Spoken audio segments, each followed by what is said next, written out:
Hi, and welcome to CTO Life Line, the live stream dedicated to supporting CTOs and other technology leaders to realize their organization's aspirations. And today's topic, getting support for technical improvement. Now I'm going to throw to my co-host, who is at an undisclosed or soon-to-be disclosed location, Noah Cantor, to give you a little bit about his background. Hi, everybody. I'm Noah. I'm a tech leadership coach. I have 20 years of experience working in technology, and I am currently at a tire shop. I was driving around just before the show started, and my tire blew out, and I'm now having it repaired. The irony of all of this is that we're doing a talk about investing in technical improvement, and I knew I needed new tires, and I put it off just one day too long, and now I'm dealing with an emergency. So we'll keep that in mind over the course of the show.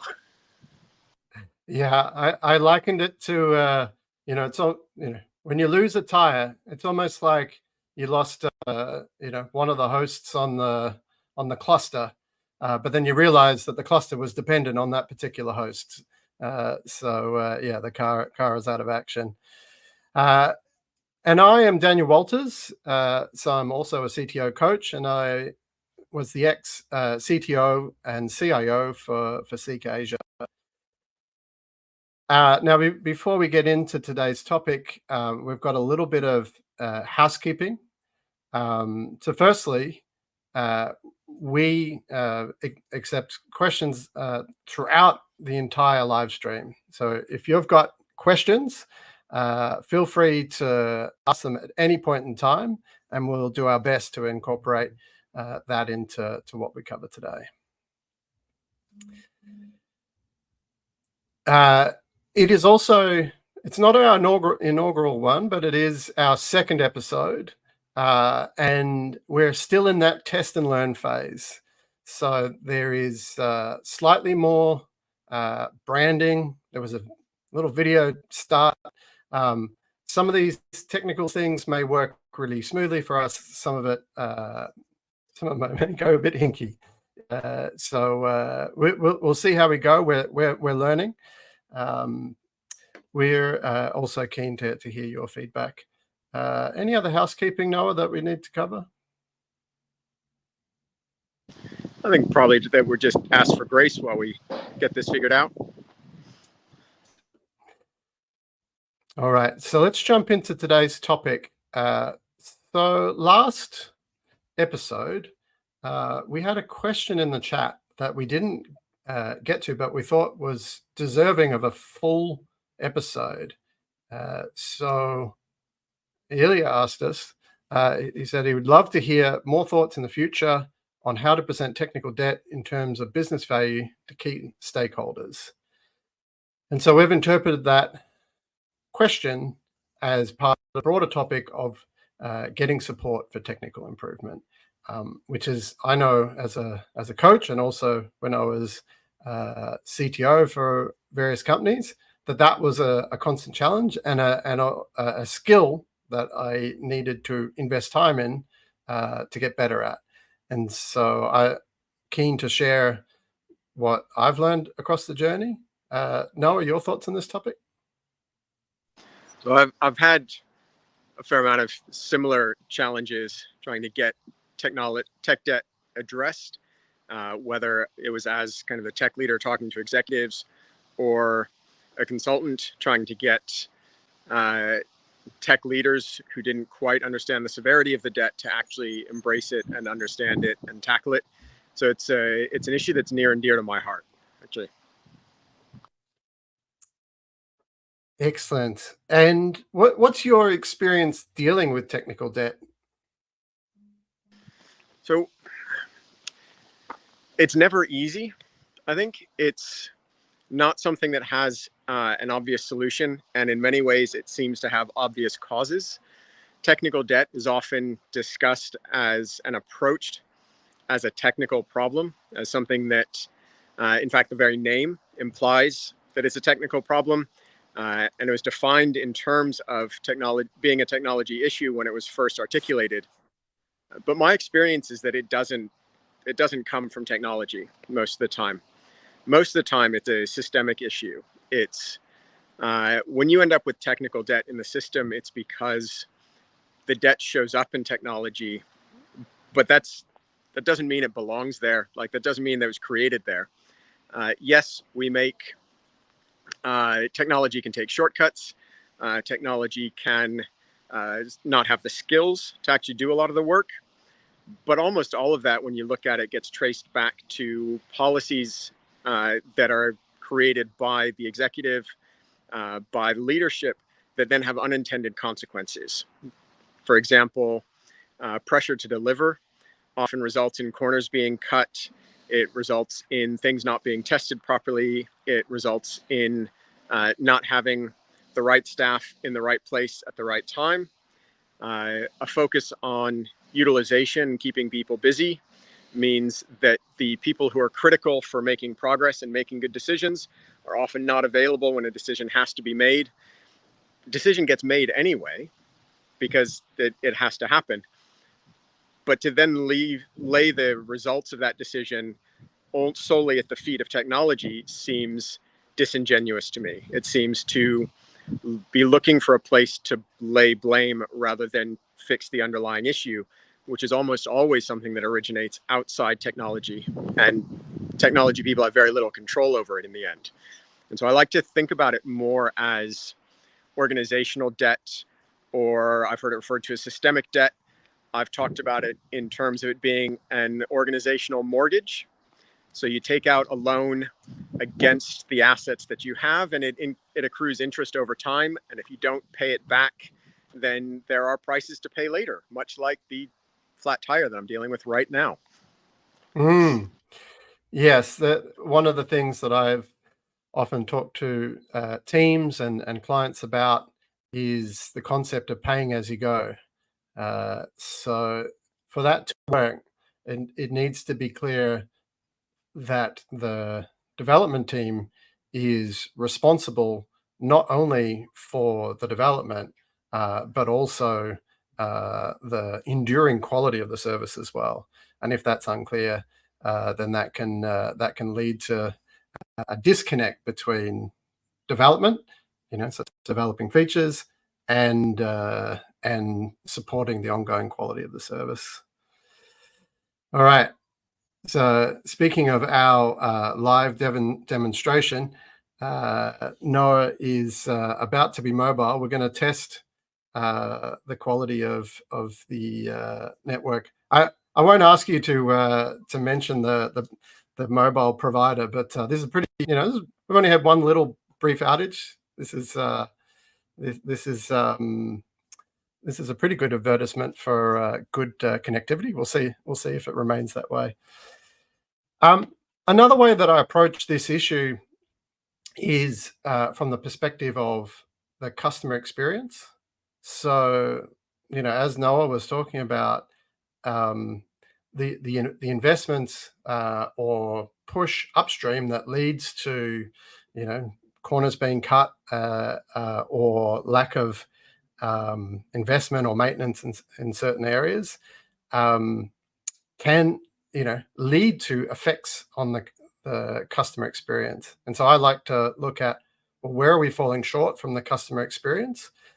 That's number one. And number two, what risks are we aware of? So, a good example of that might be we've got a risk of, a large cost coming onto the business, a risk being realized that impacts us. And so those are two ways that, rather than thinking just about technical debt, we might reframe how we approach technical debt. So Noah, you're mobile. I'm hoping that you can still hear us. We seem to still have a good connection. How are you doing? We're doing all right so far. It is, as you said, going to be an interesting experiment in connectivity. Maybe we will seek sponsorship from, say, One or Skinny or someone else who we can advertise down having this conversation. Excellent. Yeah. Always been a 2 degrees man myself. So if you're saying that technical debt doesn't adequately capture the problem, what does? What can how can people think differently about technical debt? So if we think about it as something that has systemic causes rather than local causes, and when I say systemic, I mean the entire organization contributes to it, then we can start thinking about solutions in terms of what can the entire organization do to help prevent it, ideally. It's obviously much easier to prevent a problem than to actually fix it after it happens. And so when we think about uh, the way that we ask people to do work, we ask people to, say, do 4 or 5 things at once, the amount of energy that they have to dedicate to any one of them is not going to be nearly as high and is likely to lead to compromises and problems. And so we think about how we ask people to do work, what work we ask them to do, how we think about kind of projects and work. It's a good starting point. And actually, there's one of the things that I think actually we'll come to that later. It's not actually relevant in the moment. I'm not just kind of battling at the moment. But no, I think that's a good start. So what about you? Where's your head at? So I'm gonna bring something up on the screen, which I always felt was an impactful or influential artifact that sort of shifted my thinking on this. So I'm just um, so there was a post going a few years back from John Cutler, and he had sort of different framings for what you know uh, approaches to work would look like. So there's a lot of things that can feel like they're faster, um, such as like putting work in parallel, um, filling up time boxes, which is as you referred, Noah, utilization, more work in progress, which you also referred to, getting ahead of the work, like so having the design team or other teams sort of work in a silo to sort of fill up the backlog, and then sort of throw it over the fence to the next team to work it out. And then on the right side of this diagram, he had some concepts of like, well, better than starting work is finishing work. Having better than having no slack is having more slack. Better than parallelizing work is serializing work. So for me, there can be a shift of like what we intuitively feel might help us move as quickly as possible versus what actually might help us move as quickly as possible. And so when we're talking about the upstream effects of things that can contribute to technical debt and an overall slowing down and decline of quality, these can be some factors. Thoughts on this framing, Noah? So I've seen this before, and I really like it. And it reminds me of something that I just read the other day. A mention of utilization. I was thinking about, in a lot of the time, it seems like the obvious thing to do is just to keep people busy. But it was really well described, I thought, by someone who was talking about hiring people to play a musical piece as part of an orchestra, right? And then the notion that I'm paying these people to work, so they should be playing all the time, every one of them. That's obviously more efficient. If I get the violinist to play 100% of the time and the percussionist to play 100% of the time and the wind instruments to play 100% of the time, that's efficient, right? But that doesn't get you the musical piece you're looking for, right? That's done by cooperation, interdependency, working together, all doing kind of the right thing at the right time. And that's a distinct difference. And if you were a conductor and you came up and you said, I want everyone playing all the time, you'd be fired. So why is it that in a very similar sort of work where we are all dependent on each other, we consistently believe that just being busy is the solution?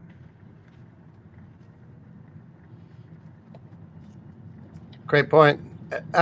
So let's shift tack a bit. We've sort of framed technical improvement, technical debt, but central to Ilya's question was, how do we bring this and reach alignment with key stakeholders across an organization?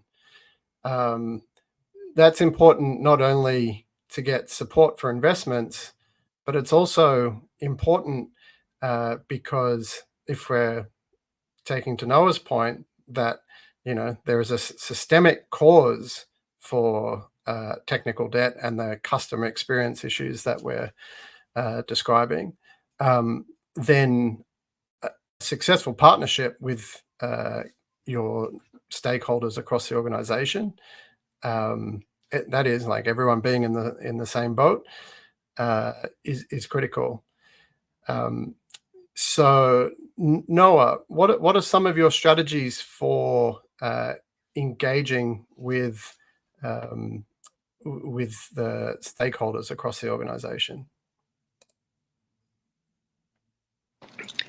If you could start answering that. I actually just got home and I'm now transferring inside, and come back to me in just about a minute or two. That'd be really helpful. All right.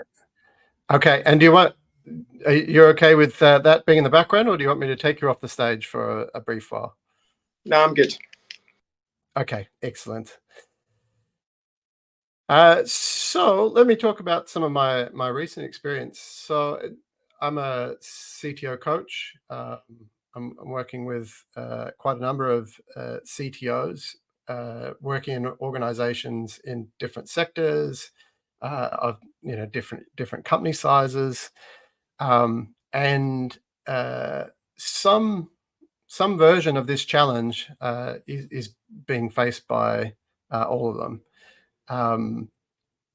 And so one of the things I talk about is, if we start with the customer experience and we know the effects of how we're investing, if we know the linkages between what work we're doing and how it is translating to either customer experience issues or delivery issues, then we can actually start having proactive conversations with stakeholders. What I mean by proactive is, rather than trying to explain the issue or garner support at the time the issue is happening, actually getting out in front of it and talking about, here are the risks we're aware of, here's the issues, here's what we think it could lead to. It is a much better starting point for credibility. It shows that you're understanding the situation of the technology and services that you're responsible for, and it enables you to actually start building up a common language with your stakeholders about how you all think about the issue.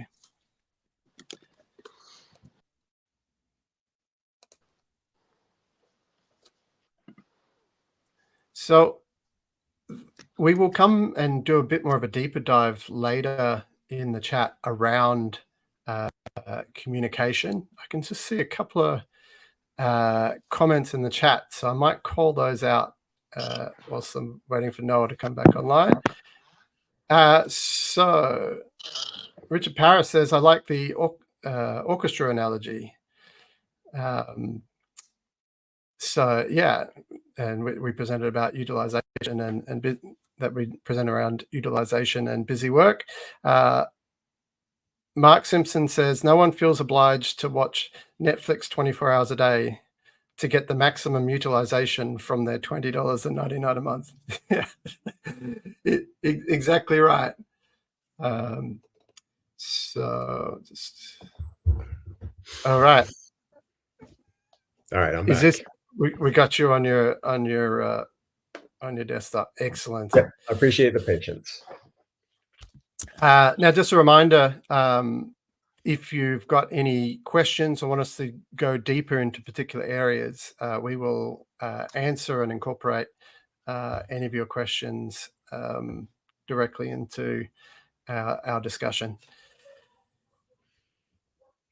So yeah, Noah, I'm not sure if you caught it, but I was just talking about some of the framing and the value of having a proactive approach to communicating with stakeholders. So if I knew that to understand some of the challenges, there were some core concepts stakeholders across the business might need to know, then starting with a communication plan around that is something that I've often done. So, for instance, maybe there's maybe we're running an e-commerce portal and there's a whole different sections of the flow to get a payment transacted successfully and to do that with the lowest risk possible. Well, education around what those steps are, what the risks are at each step, and the sorts of investments we may need to address those is the sort of picture that you want to paint using very accessible and hopefully less technical language. That is, show it from the perspective of the impact to the organization, not just how you get the work done. Yeah, and it's the more you can kind of frame things up front, the more effective you can often be. And one of the ways that I've seen that done is it's not the ideal situation, but disaster prediction. So I worked with the CTO not long ago, who, when they got started, their job found that the site was a mess, and development practices hadn't been maintained, and it had led to significant risks, both on the performance side and on the maintenance and just uptime side. And one of the first things they did was put together a report that said, this is where we're carrying risk. These are the things that are likely to happen if we don't deal with them. And these are the problems that I would expect us to have based on what I understand today. And what that did was it meant that when those things then happened, they didn't come across as reactive. They came across as having understood what the context of the problem was and talked about ways to possibly prevent them, but actually set the rest of the executive up to understand what was happening and why it was problematic, as well as by predicting the problems in advance. It meant that they didn't sound like they were just complaining when things went wrong.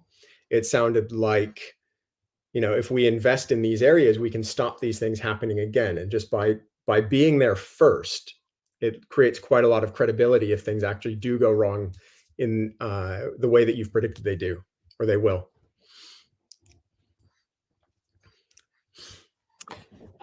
Excellent. All right. Well, we've got a couple more comments here, and I've just realized I can bring them up on the screen. So let's try that. 3-Day Benkai says, interested on your perspective on the CTO's role in providing enabling constraints within which to work. So you're nodding, Noah. So I'm going to throw it to you. I like this. I like this question. I worked in an organization a number of years ago, back in 2008, and we had very, very few rules about how technology had to be tackled. And we provided maximum autonomy to software developers to figure out the best ways to do things. But we did have some enabling constraints. For example, at the time, the company's choice was Ruby unless something else is clearly a better choice. And so we didn't have developers running off trying every new thing under the sun. We had a default setup that said, use Ruby for software development unless you clearly have something else that will work better.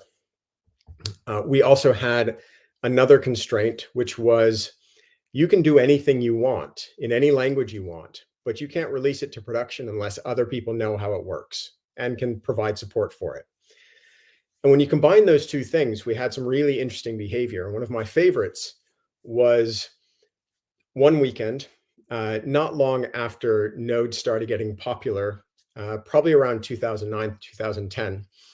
One weekend, one of our software developers said to themselves, Ruby it's great and we love working with it, but actually for this application over here, what we need is maximum response times. And we were dealing with hundreds of thousands of requests per second. So Ruby was really straining. He said, I wonder if Node would actually be a better solution for dealing with this. And so over the weekend, he replaced the core functionality of the system with Node. He came back in on Monday and he said, I just did this thing. It was a lot of fun. It's better than what we have. You guys should all do it. And then he sat down and he taught the rest of his team how to work in Node.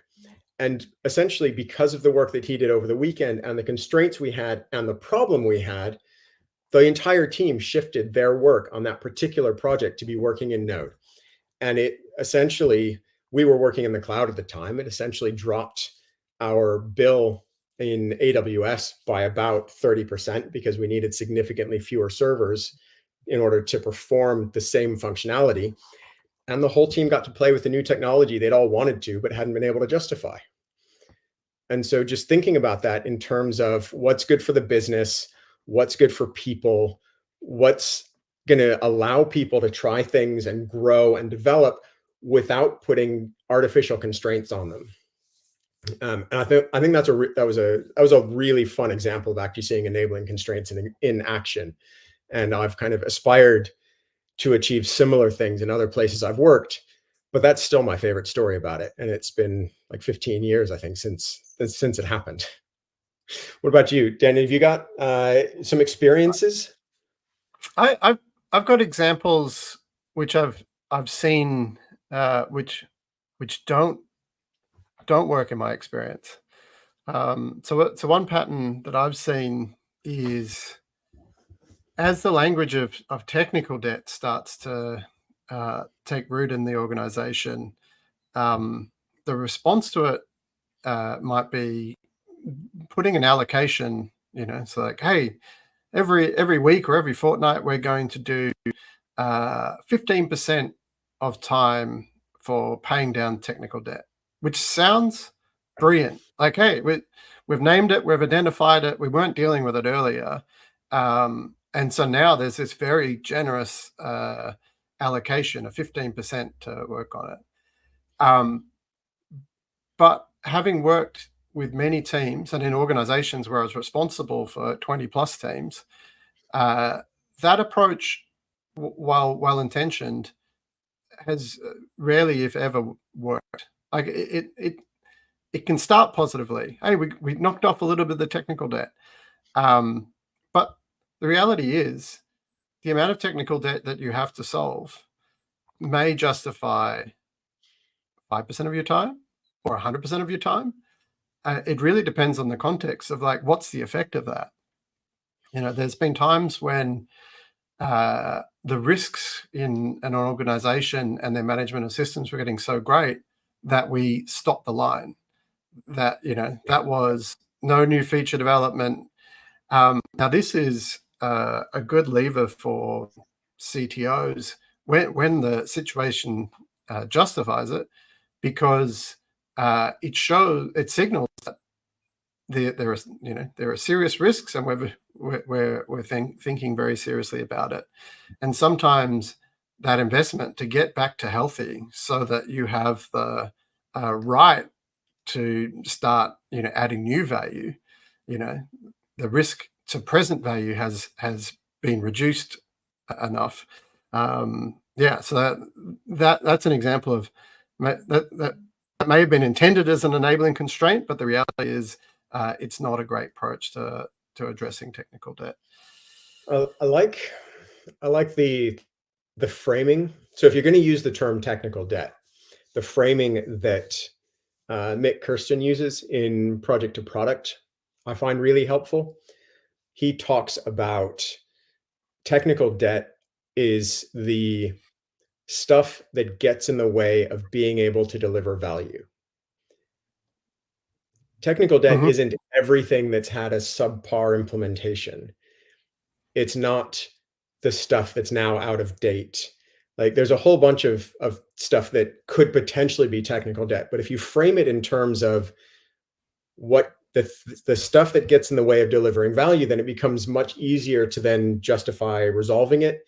Becomes easier to actually focus on it and tackle it at the time that you're actually trying to deliver that value, because it means that some things may never get touched because actually they work fine the way they are. They're generating revenue, or they're at least not a net negative on the organization, but they're not kind of strategically in the way of you doing what you want to do. And so is it really necessary to tackle them? For some people, they'd say yes, but I think a lot of the time the answer is no. And just psychologically being able to let go of the things that don't matter that much is really valuable, because it weighs on us when we think about all the possible things in our system, in our technical systems, that could be better than they are. That's more than we're likely to ever be able to tackle. But if we just focus on the stuff that allows us to do our work better and deliver more value, that's a much, much narrower focus. It's much more easier. It's much easier to then think about and deal with. Excellent. I've got a couple more comments here. So I'm just going to put them on screen. This one's from Jeff Gilberto. Shifting tech debt from being a technology concern is important. I like how Noah referred to it as org debt. It should be just another item in a backlog with enough detail to prioritize a measure. So I see that. The last part of that sentence is one that the last sentence is one that I sometimes struggle with, and that I like tackling technical debt as part of other work that delivers value. It's not something that exists separately from the rest of the organization or the rest of the tech stack or the rest of our systems. It is built into the work that we're doing, and addressing it as we go, as you said, is really important. And one of the things that I think helps make that really clear is years ago, Kent Beck defined the stages of code completeness, right? And it's not universal, but it's a really good example. And stage one is, does it work? And I know plenty of organizations that stop even before they get to stage one, so I can understand why you would want to articulate it. But it's only the first of 4 levels. The second level is it does it communicate? Which means, is it readable? Is it maintainable? 6 months from now, when I come back and look at it, am I going to know what I'm doing? The third one is no duplicate code. And we know from kind of microservice architecture approaches and other things that have changed in the meantime that there are limits to the value of don't repeat yourself. But as a concept, it's worth kind of understanding and thinking about in terms of what you're writing. And then the fourth level is the fewest numbers of methods and classes. So it should be as simple as possible, but not simpler, right? And if you can get to stage 4, then the level of technical debt that you're leaving behind for the future is very little. But if you stop after the first stage of does it work, you're essentially creating future work for yourself. You're creating a problem for you tomorrow that doesn't have to be there. And future you hates present you for doing that. It thinks you probably could have done better. Just like future me, well, present me wish that I did a little bit more exercise over the last 4 weeks, because I've got a basketball game coming up. So along this same track, and look, let me just call out that there may be people on the stream that are coming, like represent different organizations at different levels of evolution. And by evolution, like, you might be working for a startup and you're still trying to find your product market fit. So some of the things that we're talking about may be sensible, but how far you apply it may differ. So for instance, you might be testing something quickly out and able to wear more technical debt or more risk than after you've got, you've validated product market fit and are starting to scale up. But one of the things I found that was very useful in more established organizations where they had products out in the marketplace was working with teams that owned each service and being clear and explicit about what does that service running well look like? What does it look like from a performance point of view? What does it look like from an availability point of view?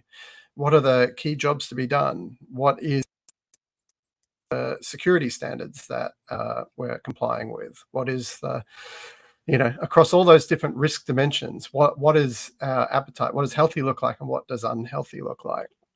And so this framing can be very helpful because it can be communicated to stakeholders in a way that they understand. They understand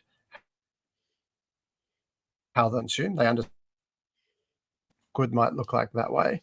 And so to Jeff and Noah's point around connecting to value on the backlog, you start with that framing. So we're making this investment so that we can keep that sub-second page time, or so that we maintain our 4 nines availability, or so that we are compliant to the, what the risk commitments are, like the cybersecurity risk commitments are, et cetera, et cetera. So that framing both can be a connecting between the development team and the stakeholders.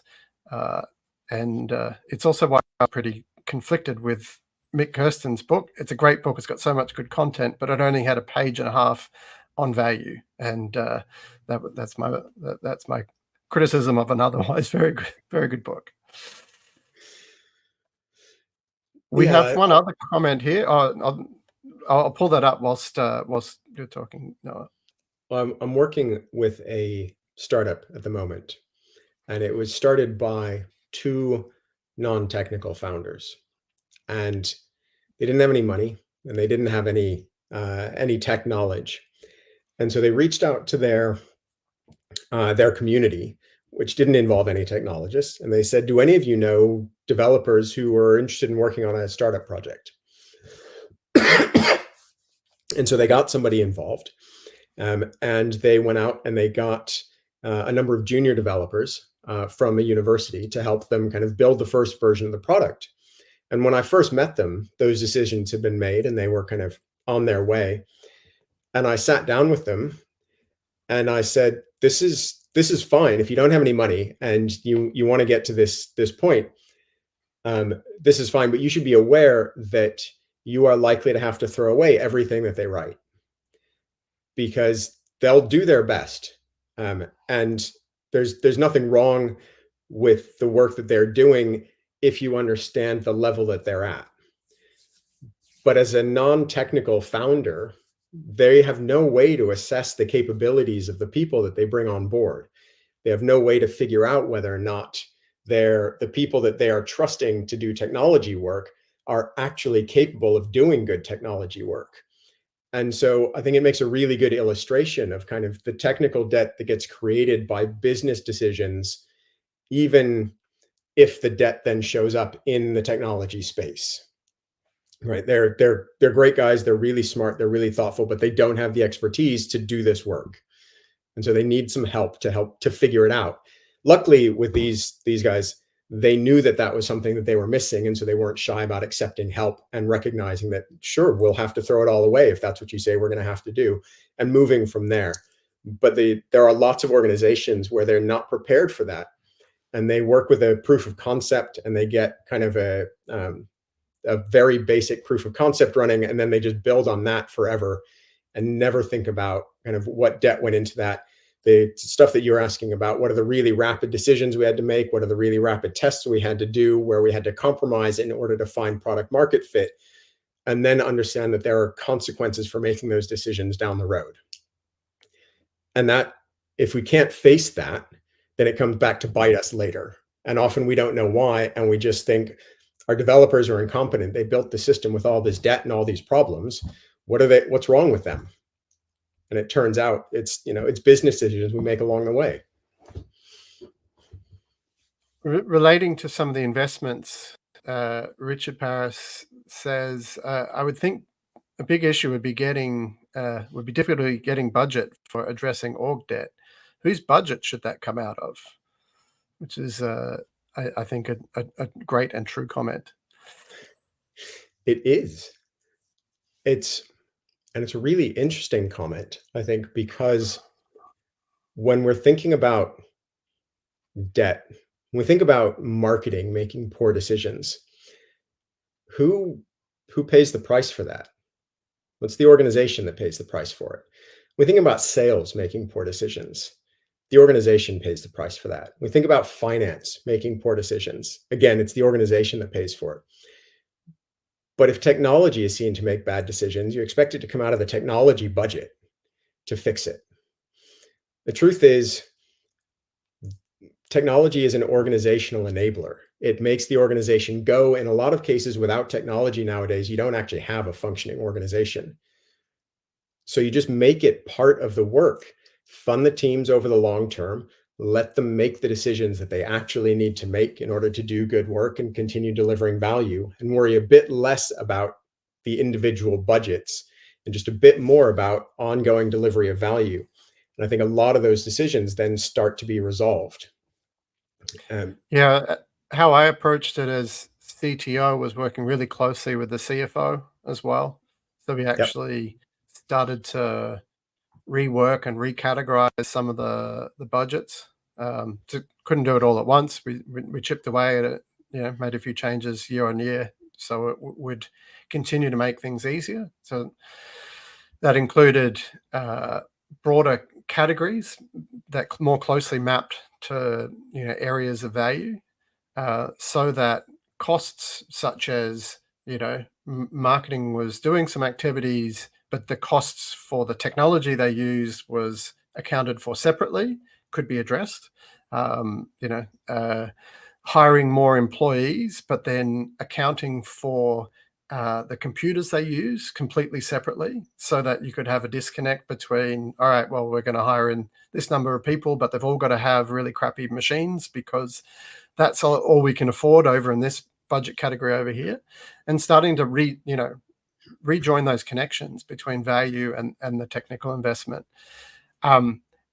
We achieved a lot even without making those changes. That just reduced the friction. So I wouldn't say that's a mandatory change, but I don't like having lots of my time spent having unproductive arguments. And so we made those adjustments so that the visibility was the same, whether you're the CTO, the CFO, and broadly across the organization. I spoke with a CFO friend of mine, and your comment just reminded me of that. I spoke with him about a month ago, and we talked about if it's organizational debt, if the organization essentially decides to make compromises in the technology space in order to get something out the door or in order to achieve some goal, is there a way to articulate that in financial terms? And we thought about if there's a project, and we're talking about project land here because this is still kind of the sort of thinking that he does.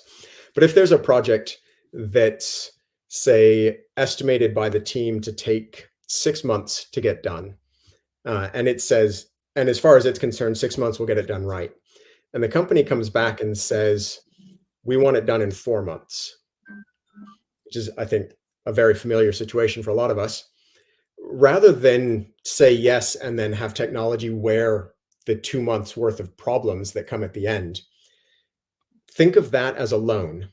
The cost of that team for 2 months to finish the project is, say, at $10,000 a week for a team, is going to be about $80,000. You can put that on an internal balance sheet. You can charge interest against it, and you can accrue it over time. And you can say, actually, by not finishing the 6 months worth of work, that's cost us 80,000. And we did it in anticipation of making, say, 200 or 300 or $1 million over those 2 months. And that was why we took that shortcut. But that debt still exists, and it still accrues interest, and it's still going to take time, and it still has to be paid back. If you then don't pay that back and you do another piece of work that uses the same software, the same work that's just been done, where you cut corners, then that interest starts to compound. And so you end up with 8% on your 8%. It multiplies over time. And by creating kind of internal balance sheets, which represent it in financial terms, you can get the attention of senior leadership, because a lot of those conversations are based around money. Whether we like it in technology or not, quite a lot of the conversations had at the senior level are based on the finances. And so as soon as you can start articulating things in terms of those finances, you can have really interesting conversations about what trade-offs you're making and how much they're costing and how much impact they're having. And then this question about paying back organizational debt and whose budget it comes out of becomes an organizational concern and not a technology concern, because I don't think it's something you can solve by yourself. It's something that you have to solve together with the rest of the senior leadership. Yeah. So that idea of a compounding cost, we talked about communications earlier, and I like to use allegory and analogy. So I'd probably grab a clip of the Sorcerer's Apprentice section of Fantasia, as he's chopping up the broomsticks. So using things that convey an important but simple message. Comic strips. I keep a whole reserve of comic strips that talk about most of the issues and really can get the point across nice and quickly. And then make sure I create opportunities to use those in conversations before it's an issue. Okay, so we have another topic which I think might be a good lead in. So Ben Kelly says, fossilized operational and cultural practice, et cetera, can make it feel impossible to even starting addressing tech debt. Are there heuristics you use to break down where and or how to start? Short answer is yes. Long answer is much longer, but yes. Yeah. So I might start with an actual anecdote. So we were dealing with systems that so this was at Seek Asia, and candidates and hirers, it's a two-sided marketplace, and so we were dealing with the systems that the hirers use, so basically business to business systems, and they had been underfunded for a long period of time. They did the bare minimum, but there was all sorts of unaddressed risks and things like that. And so one of the first things we did when I joined, and we hired a few engineering managers and product managers into that area, was work with them to actually build a picture based on data, based on anecdote, based on whatever we could to understand what a situation was. And it didn't need to be a super high-tech approach initially.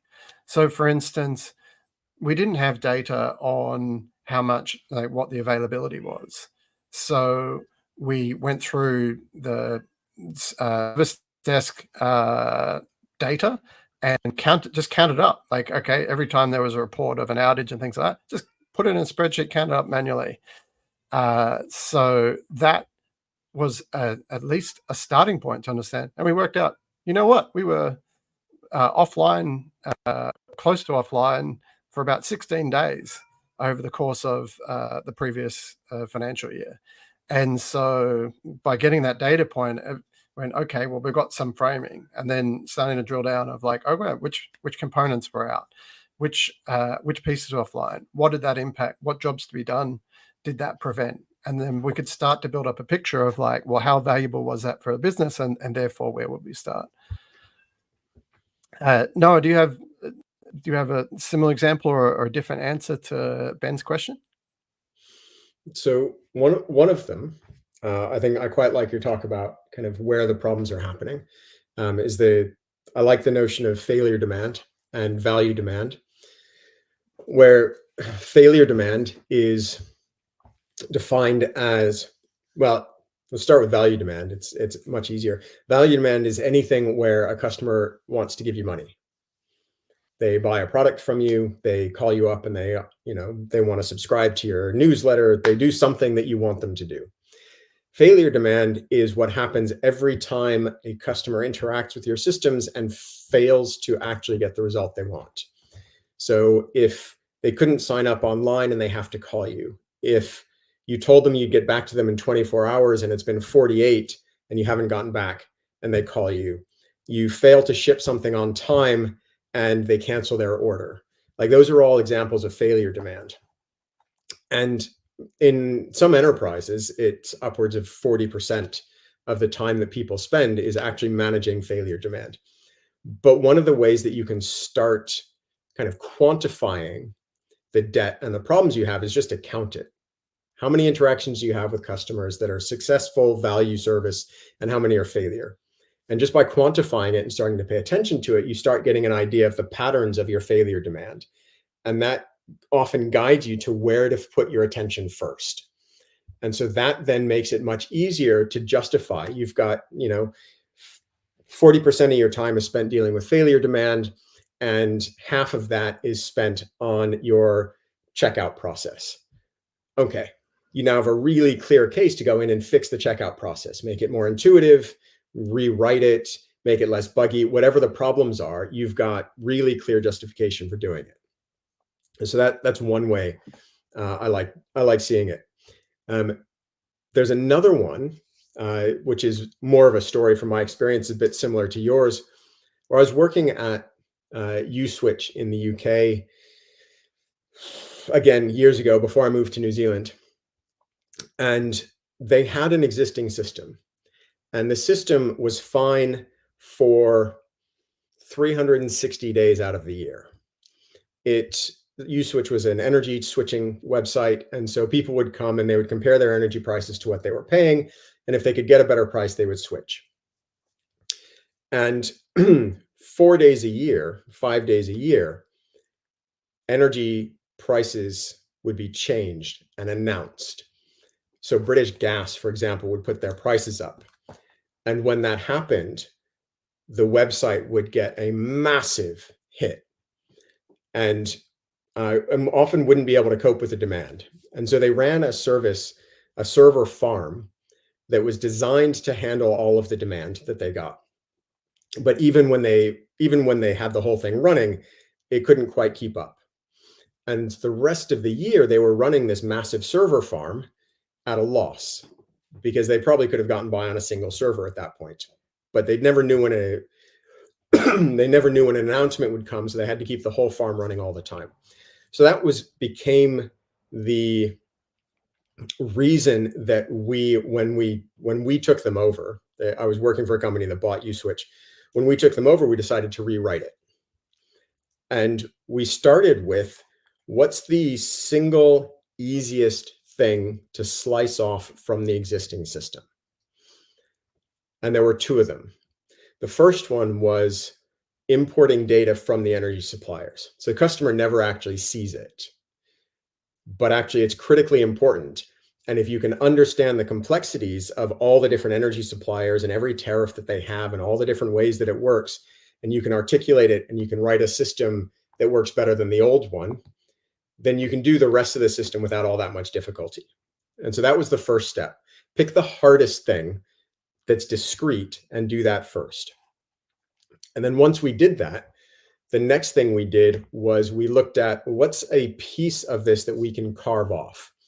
And it turned out that Uswitch had numerous different ways that you could switch suppliers, but it had what was called an annual process, where you would bring your energy bill for the entire year, So every year, every energy supplier would send you your annual energy usage, and you could upload it to USwitch, and it would tell you whether or not you should switch plans.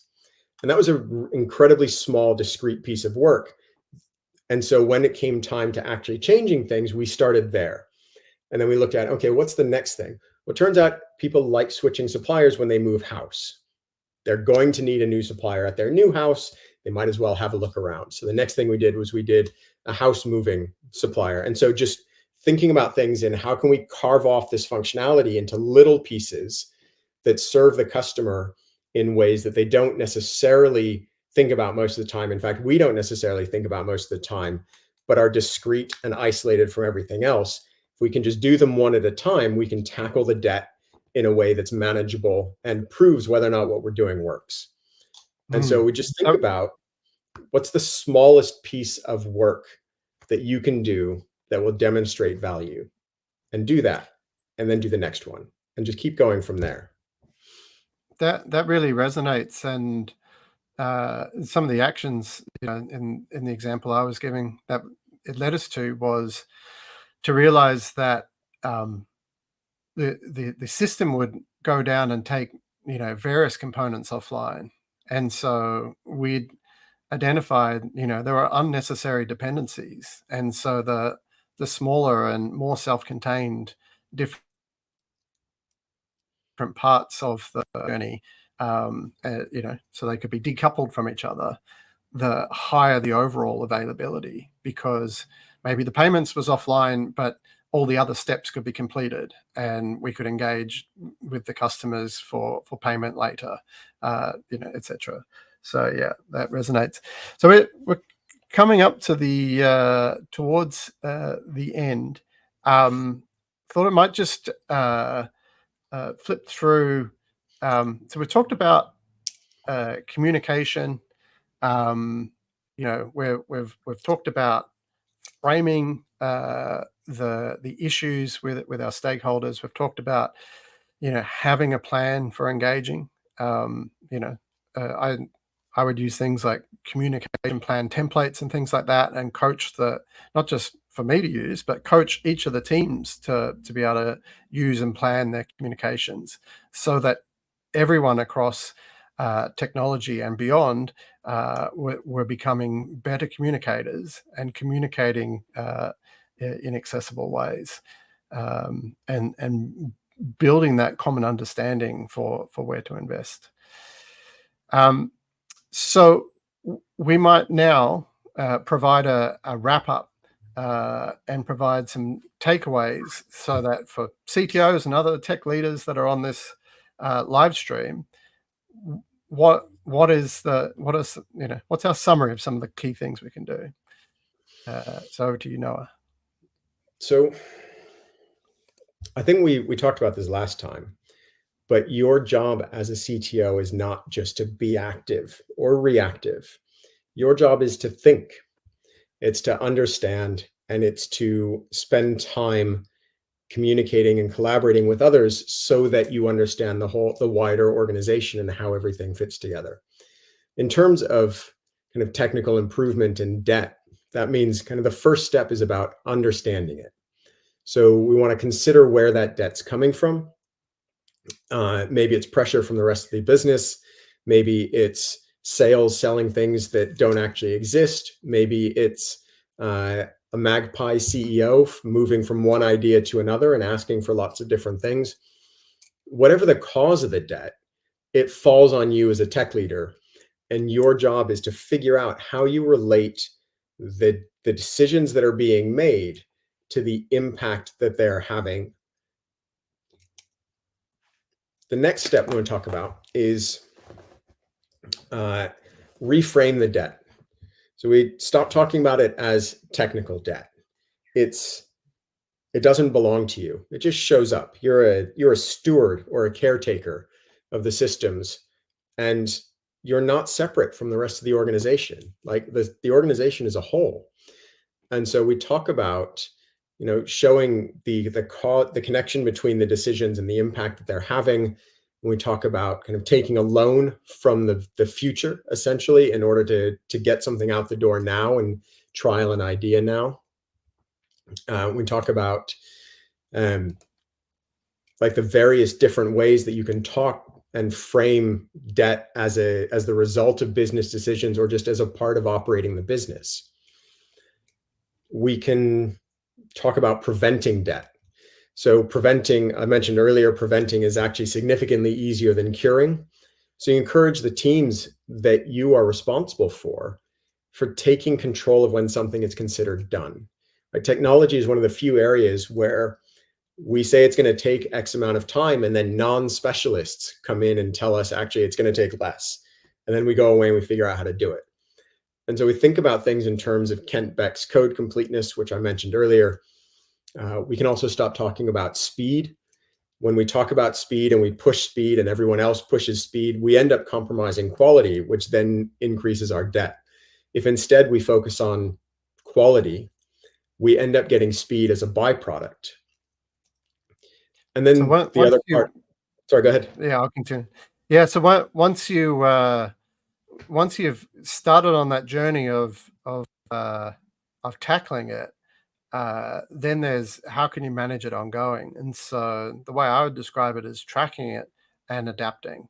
So in the example I gave before, there was a very manual process to go and try and capture and understand what our situation is. You don't want to be in that situation. You want to understand where you're at all times and how it's changing and evolving.